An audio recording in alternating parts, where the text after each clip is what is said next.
And we are back with you on the CNC Auto Show. I do want to mention that our research department did check and find out that John Ryan's answer on the E15 fuel was 100% correct. One of the issues with moving from E10 to E15 did turn out to be that the corrosiveness of the going backwards, 5% so to speak, more would make it more corrosive, and they actually had it in certain car manufacturers saying it would void your warranty if you went to E15. So, of course, they had to backpedal on that just a little bit. And I would think that that's the manufacturers that said that were for non-ethanol vehicles. So. Right. And, well, it would be for cars that were built for E10. Right. But now cars that are built, many cars now are flex fuel, and you'll see the word flex fuel on the back of a lot of vehicles. Yeah. And that means actually you can use up to E85. Right. Yeah. Which in the Midwest, because of course, I imagine it's because of a lot of the cornfields and it's just readily available that the E85 is very popular. Well, actually, it definitely makes a difference in performance, too. Yeah. Some of the LS engines increase by almost 20 horsepower. Yeah. So but you do want to be very careful. If you have a car that is not a flex fuel, do not put E85 in there if you're on vacation and see, hey, that fuel's a lot cheaper. I'm going to get it. It'll definitely add a new stop to your Yes, you will. trip. You will have issues. Okay, where are we going? Let's go over to Billy. Hey, Billy, welcome to the CNC Auto Show. Hey, guys, there was a drum sitting out there behind that Ford limb out there that had some water in it, but it was too heavy for him to dump it over without the water running out, so he took the fork off the tree and leaned the drum into that so he could get it out as he needed it, and used the gas can several times to fill the tank up. Wow, Billy! So I can that's almost, what Billy would do. I can almost picture this. You know, he painted up. He didn't just try to answer and I said try. Sorry, Billy, but he didn't just come up with an answer. He painted a picture. He visioned. What color was the drum, Billy? Who knows? I just pictured it as being kind of a black drum. A black, yep. Yeah, black, man. Oh, yep. man, I got it. I got it. I know what the something else was in the back of the truck. What was? The foghorn. Oh, man. Hey, guys, y'all played that foghorn so many times for me, I got it as my wake-up call. You hear that thing in your sleep, don't you, Billy? I That's do, his man. alarm Thank clock. you, guys. Thank Bye. you. Number to call, 706-863-5800. I think it'd be a good idea if you reread that question. Oh, go ahead and read it one more time. Well, we can do that. Go ahead and read it one more time. Great grammar. Oh, he's going. Our producer has a Nerf gun that if I say something wrong, he shoots me with the Nerf gun, and I almost Like this. I almost got one. Okay. All right. Now, Billy owns a 1991 Ford F-150 truck with a 4.6 engine. His job is to clear cut land. Well, actually, he scouts land to clear cut for the other workers. Okay. He was way back in the woods and his truck started running hot. He pulled over before the tip gauge got to high, which was a really good move. And he opened the hood and he found that his water pump was leaking really badly. And so he had an empty 5-gallon gas can in the back, a small tree limb with a fork on the tree limb, and then he had something else. And he used the empty can, the limb with the fork on it, and something else to get water. And he was actually able to drive his truck out into a station to get it repaired. I think we should give a very minor tip. The fork didn't work. Oh, yeah. Our research department said that fork does not work. All right, Aaron. And we're looking for anybody that can dispute that, though. Yeah, that's right. All right, let's go over to Makoot. Okay, Makoot, welcome to the CNC Auto Show. Thank you. How are you doing? We are doing well and looking forward to your question about tires. Yes, tell me about these flat run tires versus other tires. Some of the cars these days don't come with the spare tire. Mm-hmm.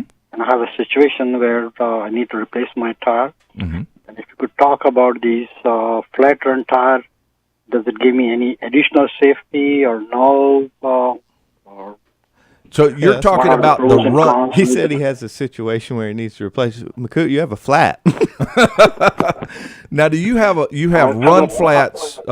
You have run flats on your car now, and you're wondering if you should get run flats, and if those run flats have an extra edge of safety on them as compared to a regular tire. Is that correct? That's correct. Okay. All right. My guess is you've got either a BMW or a Mercedes Or a Corvette. or a Corvette. Which one is it, McCook? None of those. Oh, come on. What car do you have? Well, that's a quiz for you. A quiz. Okay. All right, here we go. Jaguar. Is it a Jaguar, McCook? No, it's not. All right, let me try one. Wow. This is tough. Okay, I mentioned 2 or 3 more common. A Tesla? Yeah. Are you serious? All right, fantastic. He's Oh, you're messing with cutting up.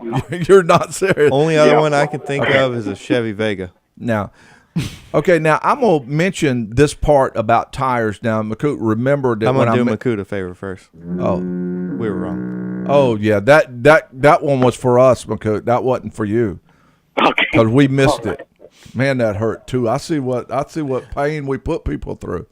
Okay, now this is more my opinion because we have not had time to run this through our complete research department. But my opinion is the tires do not have that extra edge of safety to get the run flats. But unless you would call being broke down on the side of the road with no spare tire an extra edge of safety. Because really the tires are very close to do the same function. They grip the road, they disperse water under the tire, and they are speed rated to make sure you can get tires that are speed rated the same to make sure that they would perform under certain heat ranges and certain speeds and still have your protection that way. But in the instance of a flat, the tires will not go completely down to where you cannot drive the car a certain number of miles. Normally about 50. So you can put non-run flats on the car and have the same safety factor, but if you have a flat, you would need to call a roadside service to come get the vehicle and have it towed, which many people do that anyway. Right, and that was going to be my kind of opinion on it. Makut, chances are if you had a flat on the side of the road, would you change it? Or would you call somebody? Yeah, I would. You would? Yeah. This is just my opinion. I mean, just depending on, well, really financially, I probably wouldn't do it just simply because of that. But what I can tell you is just having the experience with working on them, that car is 9 times out of 10, if it came with them out of the factory, it's designed around those tires. Those tires have a whole lot more rolling mass. They're very, very heavy. Most of the time, the wheel size is a lot bigger just simply because of the design of the tire, and they have a much stiffer sidewall. So some of the handling characteristics may change if you go with a non-run flat tire. Mm-hmm. And that's just an opinion, you know. And Makut, what kind of vehicle is it?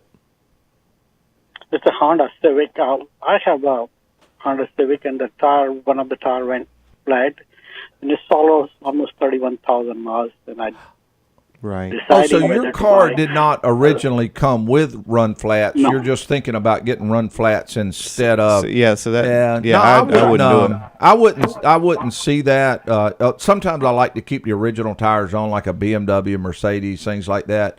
I think that's a good idea. But if your car didn't have run flats originally and you're thinking about moving to that, I would instead invest in maybe even a can of Fix-A-Flat and or a small air compressor. And then because the only time you're going to need the spare is if you hit a curb and knock a slit in the side of the tire. What was you saying, John Ryan? I was just going to say what confused me is I thought he didn't have a spare. So that, if you have a spare, I definitely wouldn't put No, run I don't flats have on. a spare. I don't have a spare. I have a kit in my car. Yeah. Okay.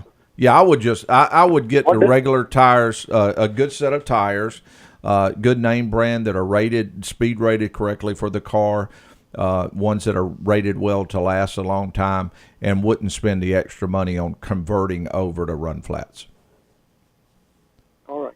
That's a great question, though. I appreciate that. And you stumped us. Yeah, you did. You gave us the ah button. Well, I lied to you. What kind of tires I have it, not the car I have it. Oh, okay. Gotcha. Well, All right. Well, we appreciate the phone call. thank you. Have a great day now. Thank you. Okay. He's always fun. Okay, the number to call, 706-863-5800. But we do not have time to go to the next caller. We are going to ask Wade and John to hold on just for a little bit, because we will be right back after a break, and we'll be talking a little bit more about different alternate fuels. We'll be answering automotive questions. We'll be having fun. We'll be looking for an answer to our tech tip quiz, just a whole bunch of good stuff. So be still, because we're going to be right back after these messages.